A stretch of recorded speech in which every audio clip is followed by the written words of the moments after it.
Kinerja keuangan PT Merdeka Battery Materials Tbk atau MBMA masih tertekan hingga kuartal 3 2025, namun di tengah penurunan pendapatan yang tercatat turun 32% secara tahunan menjadi 935 juta dolar, ekspansi hilir perseroan justru menjadi harapan baru.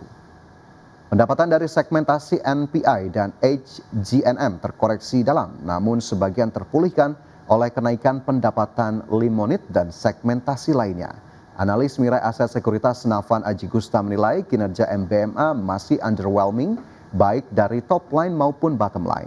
Meski demikian, percepatan proyek hilirisasi melalui HPAL dan AIM dinilai dapat menjadi katalis positif jangka panjang. Proyek HPAL tahap 1 ditarget mulai beroperasi pada pertengahan 2026 seiring upaya MBMA menjadi bagian strategis dalam rantai pasok bahan baku baterai global. Ya, proyek HPAL yang dikembangkan PT Sulawesi Nikel Cobalt telah mencapai 54% progres pembangunan pabrik dan 29% fasilitas feed preparation plant. Sementara fasilitas AIM di bawah PT Merdeka Tsingshan Indonesia menunjukkan produksi asam sulfat stabil pada 251.000 ton. Pabrik klorida dan katoda tembaga juga memasuki tahap commissioning dengan produksi awal pelat tembaga yang telah memenuhi standar London Metal Exchange. Pemirsa, perusahaan layanan keuangan asal Amerika Serikat Robinhood Markets Inc. resmi menambah kolaborasi pasar modal Indonesia usai menandatangani kesepakatan untuk mengakuisisi PT Buana Capital Securities. OJK berharap masuknya perusahaan asal Amerika Serikat tersebut dapat mendorong layanan yang lebih baik serta membawa transfer teknologi yang dapat memperkaya ekosistem pasar modal nasional. Perusahaan layanan keuangan asal Amerika Serikat Robinhood Markets Inc. resmi menambah kolaborasi pasar modal Indonesia usai menandatangani kesepakatan untuk mengakuisisi PT Buana Capital Securities serta PT Pedagang Aset Kripto.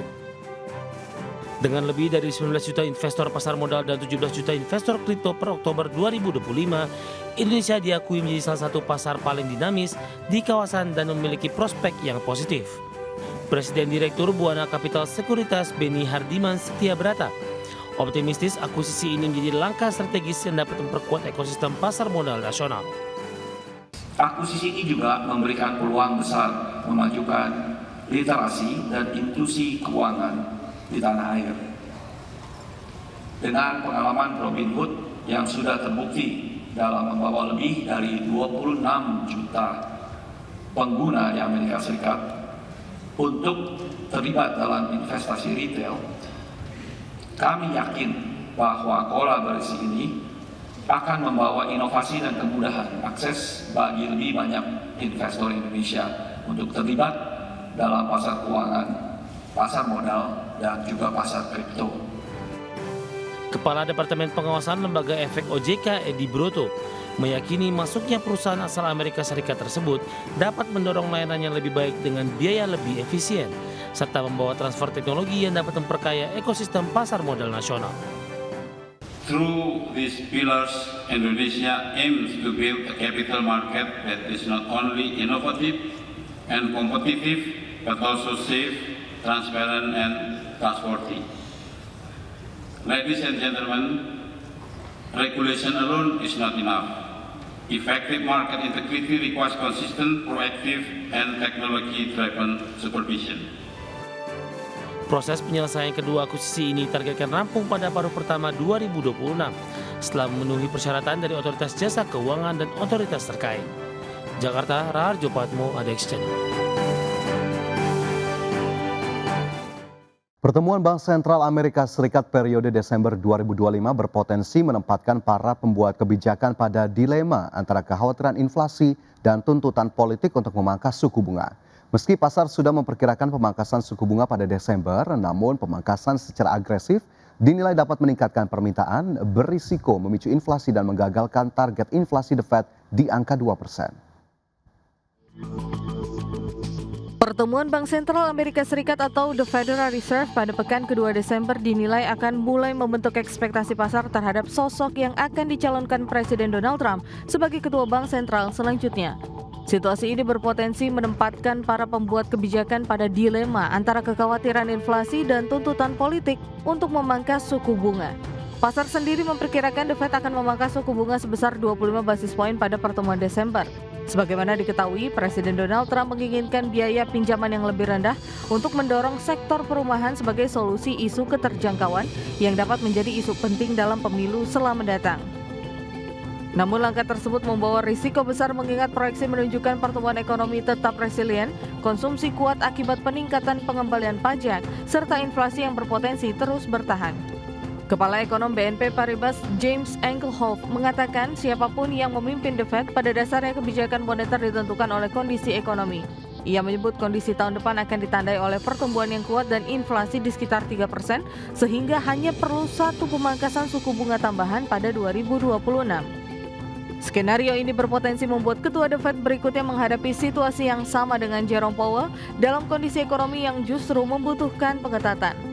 Pemangkasan suku bunga agresif dapat meningkatkan permintaan, mendorong pasar tenaga kerja, dan menurunkan biaya hipotek, namun berisiko memicu inflasi dan menggagalkan target inflasi 2% The Fed.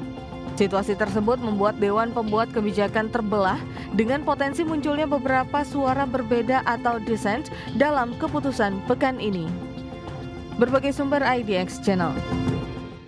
Pemirsa, ekspor China kembali menguat pada November dan mendorong surplus perdagangan melampaui rekor $1 triliun Amerika di tengah perlambatan impor dan meredanya tensi dagang dengan Amerika Serikat. Berdasarkan data terbaru, nilai ekspor China naik 5,9% secara year on year, sedangkan impor hanya tumbuh 1,9%, sehingga surplus perdagangan pada November tercatat mencapai $112 miliar Amerika. Pencapaian rekor surplus tersebut terjadi seiring meredanya ketegangan antara Beijing dan pemerintahan Presiden Amerika Serikat Donald Trump. Namun lonjakan surplus ini diperkirakan menjadi sorotan negara-negara mitra dagang yang tengah menghadapi tekanan pada industri domestik akibat membanjirnya produk murah asal China. Sepanjang tahun ini ekspor bersih tercatat menyumbang hampir sepertiga terhadap pertumbuhan ekonomi China. Sepanjang 2025, ekspor China terus melonjak meski Presiden Amerika Serikat Donald Trump memulai perang dagang sejak awal tahun. Negara dengan ekonomi terbesar kedua di dunia tersebut relatif mampu bertahan dari tekanan dengan mengalihkan ekspor ke pasar selain Amerika Serikat.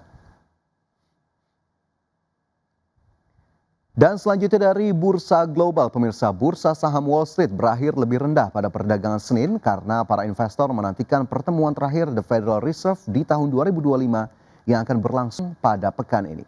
Tekanan pada pasar saham juga datang dari imbal hasil Treasury bertenor 10 tahun yang terus melanjutkan kenaikannya baru-baru ini. Pada perdagangan Senin, indeks S&P 500 turun 0,35% ke posisi 6.846.